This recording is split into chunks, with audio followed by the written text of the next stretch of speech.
উনি আল্লাহরে বললেন, রব্বি আরিনি কাইফা তুহিল মাউতা, আল্লাহ তুমি নাকি মৃতকে জীবিত করো, কেমন করে করো একটু দেখাও তো। আল্লাহ বলে, ইব্রাহিম এটা কেমন কথা? আওয়ালাম তুমিন, তুমি নবী মানুষ কি প্রশ্ন করলে, তোমার বিশ্বাস হয় না? আওয়ালাম তুমিন, বিশ্বাস হয় না? তুমি তো নবী, যেন নবী নও, তুমি খলিল, তোমার বিশ্বাস হয় না? এটা কেমন প্রশ্ন?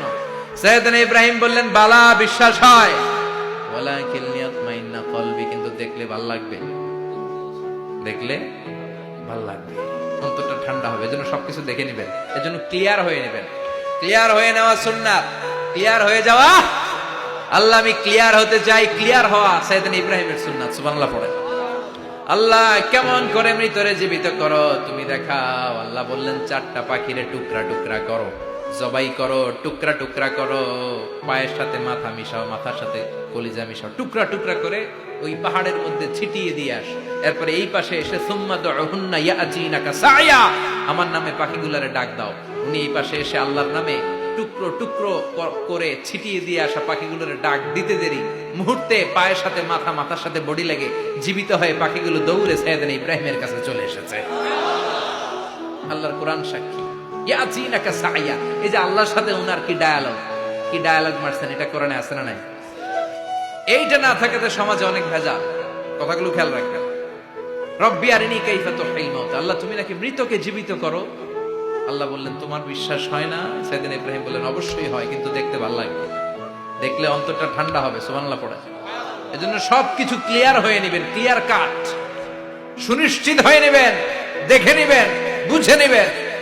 এরকম অনেক ঘটনা ঘটে। আপনার বন্ধু 10,000 টাকা ঋণ নিয়েছে, যেদিন ঋণের টাকা ফেরত দেওয়ার কথা দিছে, বান্ডিল পকেটে ভরে নিছেন, আপনি দেখে নেন নাই। ভাবছেন বন্ধু মানুষ ঠিকই তো দিছে, ও ঠিকই দিছে। বাড়িতে যাই দেখেন ওইখানে 9,500 টাকা। কথা কন, 500 টাকার নোট একটা নাই। এখন ওর সাথে ঝামেলা আছে না নাই? ওর গণনায় ভুল হতে পারে কি পারে না? ও বলবে আমার গণনায় 10,000 ছিল, ও কইবা আমি পাই নাই। কিলাকিলি আছে না নাই?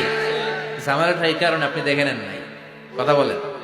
অনেকে বিদেশে যায়, বন্ধু বান্ধবরা অনেক কিছু প্যাকেট করে দেয়, আমার ভাইয়ের জন্য নিয়ে যায়। এক ঘটনা আছে, দুবাইয়ের এক ভাই তার বন্ধুকে কিছু জিনিস দিছে তার ভাইয়ের জন্য। সে বলে দিছে যে আমার ভাইয়ের ডায়াবেটিক্সের রোগ, একটু ওষুধ নিয়ে যাবা। তার বন্ধু তো নরম মনের মানুষ, বিশ্বাস করে নিয়ে গেছে। এয়ারপোর্টে ওরা ধরছে, ওটার ভিতরে ছিল হিরোইন।